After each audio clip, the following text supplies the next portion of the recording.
Good evening, boys and girls. Please enjoy tonight's story, Croak Croak and the Lily Pad Contract. Once upon a time there lived a frog called Croak Croak. Every day Croak Croak would sit on his favourite lily pad in the middle of all the lily pads on the lake. He would wait, still as could be, to catch dragonflies to eat. If he sat still enough, a dragonfly would fly by his nose. Then, quicker than the blink of your eye, he would lash out his tongue and curl it around the dragonfly.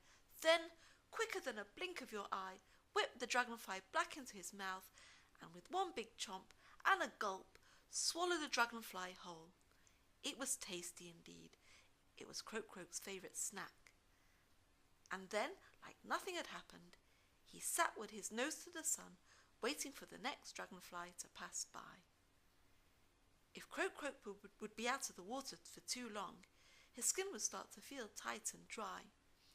He would then dive off his lily pad, pushing as hard as he could with his back legs, and splash into the cool lake.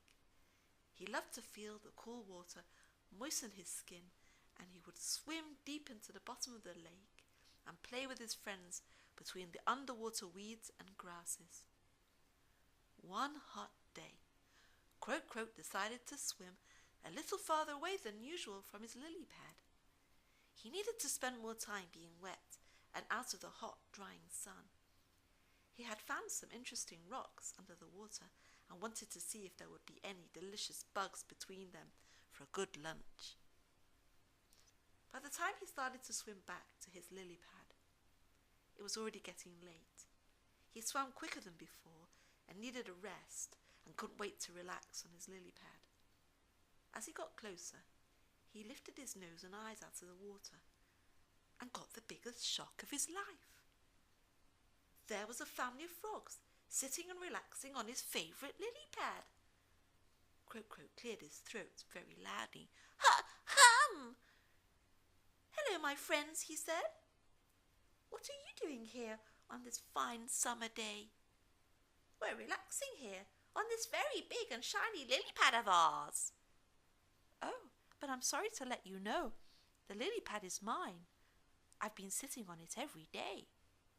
You may have been sitting on the lily pad every day, but the lily pad is ours. We have a lily pad contract with lily pad management. We signed a paper. The lily pad is ours for the year. Croak Croak couldn't believe his ears or eyes.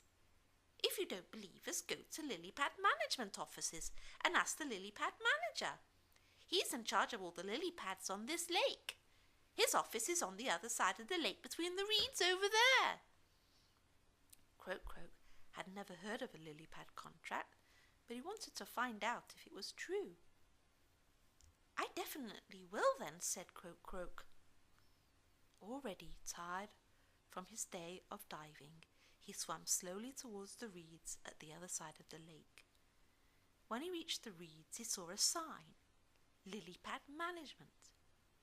He slowly pushed aside the reeds until he came to a small clearing. There sat a lumpy toad, and in front of him was a slimy, thick log, and on the log was a pile of leaves with numbers. Croak Croak and the toad stared at each other for a few moments. Then the toad spoke. I'm about to leave. What do you want? Is this lily pad management? Asked Croak Croak. That's me, grunted the toad. I wanted my lily pad back. A family has taken my lily pad from me. They say they have a contract. I didn't know there was a contract on my lily pad. Hold on, grunted the toad. Which lily pad is it? Out there, the biggest one. The toad shuffled through the leaves on the log that was his desk. Ah, that's lily pad 613. He swiveled his eyes to the front of his face, reading the contract scratched on the leaf. Yes, that contract is with the family called the Smiths. And wait a minute, their contract is finishing today. That means if you want, you can sign a new contract and the lily pad will be yours for the year. Oh yes, said Croak Croak. I want to sign that right now. All he had to do was give leaf 613 a lick and the contract was signed. Tell Family Smith that lily pad number 770 is available now for rental if they want. Poor tired Croak Croak swam back to his lily pad. He explained the new contract to the Smith family, and they politely left to lily pad 770. After such a busy day, Croak Croak didn't even have the energy in his tongue to catch dragonflies. He rested his head between his webbed toes. It was night time now, and the bright moon was shining over the lake. Croak Croak quickly drifted off into a deep, deep sleep, ready for a new day of dragonflies. Thank you for listening, boys and girls. Good night. Sweet dreams.